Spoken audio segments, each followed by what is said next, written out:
What's up guys, Barry Gaming here, back with some more Idle Heroes, and today we're going to be testing out some Count of Nightmare Finn in some PvP action. Now I'm going to show you guys two different teams that we have prepared. One of them with a very quick offensive nuke that has to do with something more along the lines with the melodic strings, and then we have another one that is going to really enforce his speed and his basic attack. Now, why his basic attack in PvP? Because servants beg me, mainly this chained Dreamland ability. This is going to basically make the two enemies with the highest attack, because of his deep sublimation, not be able to use their abilities. They're going to instead deal an AoE damage that does 1% of their attack damage, which is next to nothing.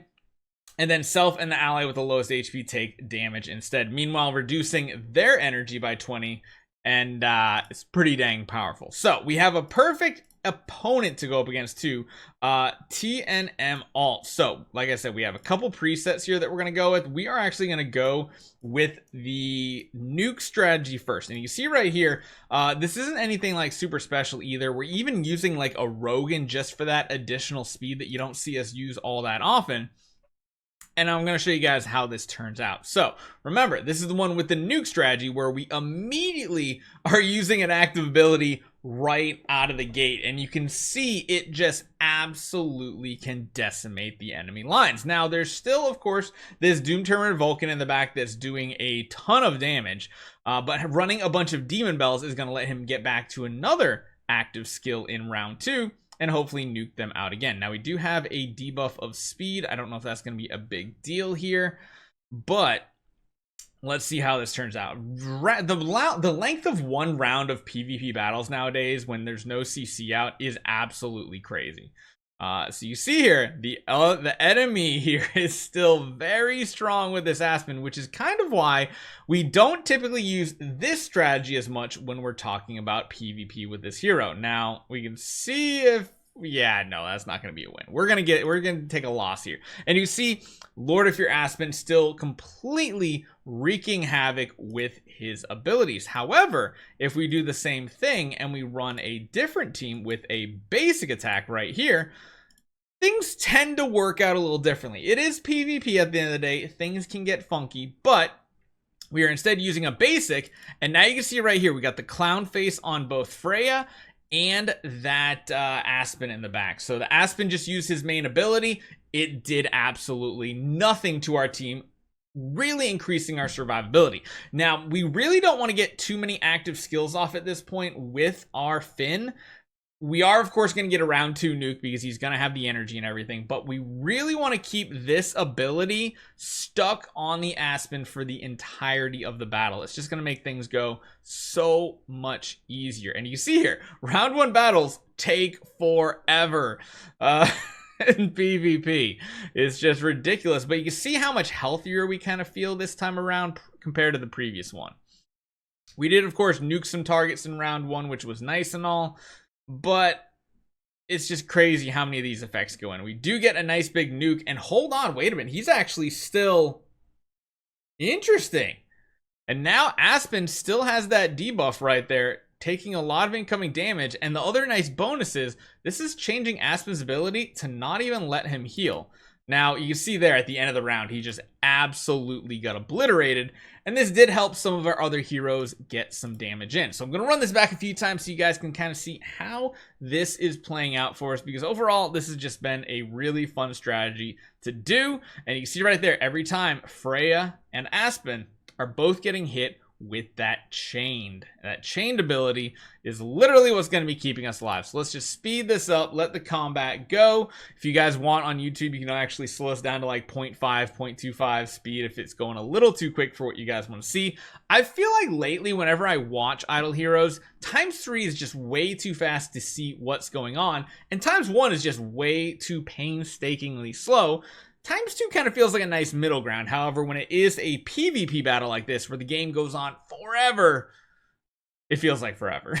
It's like watching it in slow-mo, but you get to clearly see what the allies and enemies are casting, and it's nice to kind of analyze what is going on in the battle. Still round 1. We're still going strong here.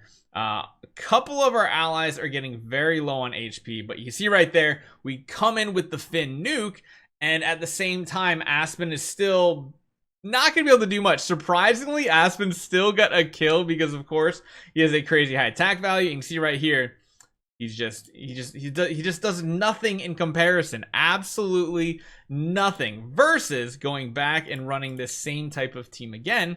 We'll see if we get a win. Usually the nuke team does significantly worse than the other one. So let's just do a nice little comparison real quick here. So again, we get a really big nuke at the beginning here. We did get a lucky stun on the enemy Natalia up the top there.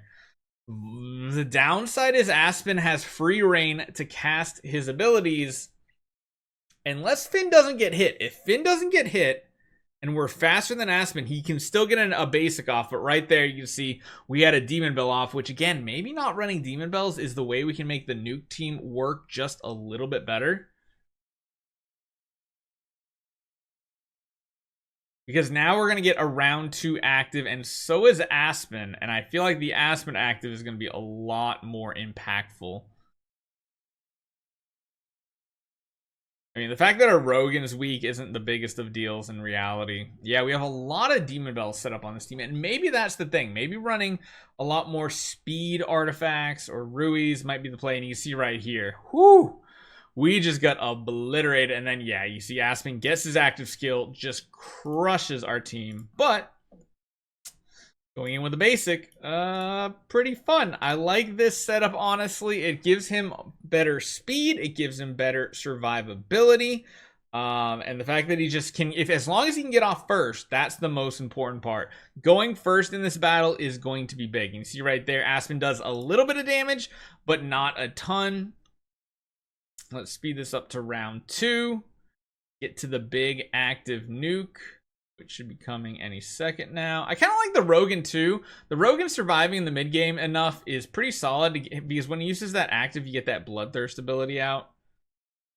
Man, so many abilities and so many counterattacks, so much ping damage. It's just all over the place. Pings from everywhere.